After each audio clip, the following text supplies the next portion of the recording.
Hey, I just dropped Emma off at Max Stadium.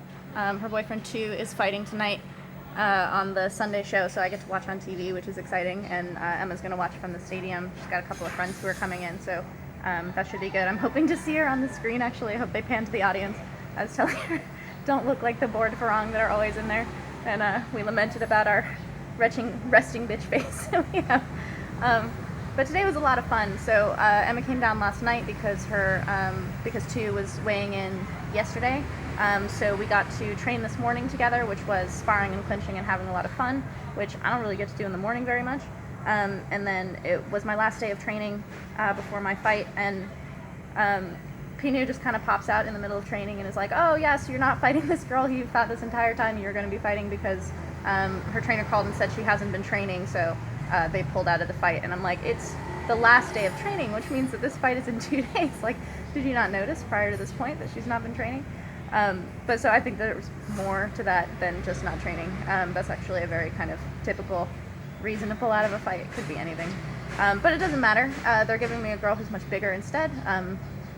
So I'm fighting someone who's like 55 kilos, which is at the kind of upper end of the bigger fighters that I fight, but she lost to a girl who I beat several times, so they're pretty confident about the fight, even though she has the size. They're like, that's okay, she's not super tall.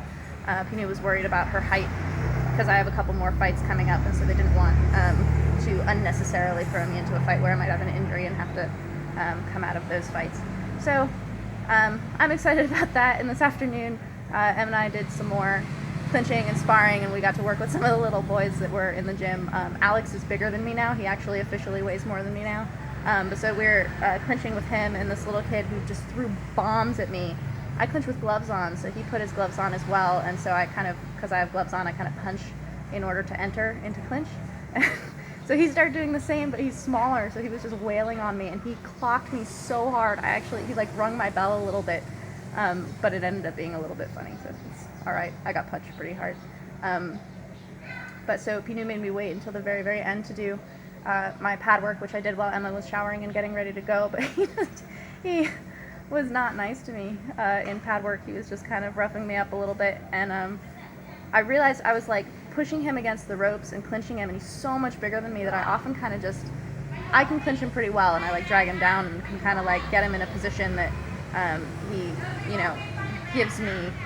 If I had a generous ref, I could get someone into that position. But I was realizing that I was kind of like closing myself off, so a couple of times when I got stuck, I just took a step back and started throwing punches instead. And apparently I haven't been doing this, but it was working really well, and the look on Pinu's face was like, that is definitely something that you've figured out there. So that's something that I need to try to remember to use if I'm like kind of closing off my distance too much and kind of cramming myself into the ropes with somebody. So that was a good realization, and then Pinu threw me on the ground at the very end of our final round, so I kind of like ended the fight on my ass, which I don't know, was funny, but a little bit dispiriting. But then he went to the corner and like looked at his father, Bumrung, the patriarch of the gym, who was sitting on the bench, and they like nodded to each other approvingly. So I guess regardless of how I feel about that last second in the entire thing, they were happy with my pad work, and they're like, she's fine in this fight, we don't have to worry about it. So I am going to just shower and go get some food and get ready and watch on TV Tu's fight.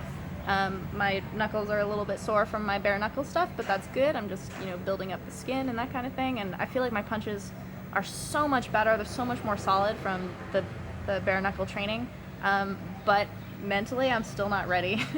I'm still not ready with them the way that I am when I'm punching on a bag. I was having a really hard time with Emma. She has good hands, and so she was clocking me with a lot of stuff, and I just like kept punching really wide, and then we turned into total idiots laughing at each other because we both ended up starting punching wide at each other, and it was ridiculous. We were like catching each other in this really wide thing instead of hitting each other. So hopefully I'll see her again before too long, but it's always really nice when she comes down, and Pattaya and Bangkok are not too far apart, so depending on where she ends up, she just changed her living situation, so depending on that and whether Tu's going to be fighting at Max very often, it might be nice to see her a couple of times a month. That would be like the best situation. So that's that. I'm gonna go do those things that I just told you about, and I'm tired. I'll talk to you guys later. I have tomorrow off, so maybe I'll go run some errands that I haven't been able to do. All right, talk to you later.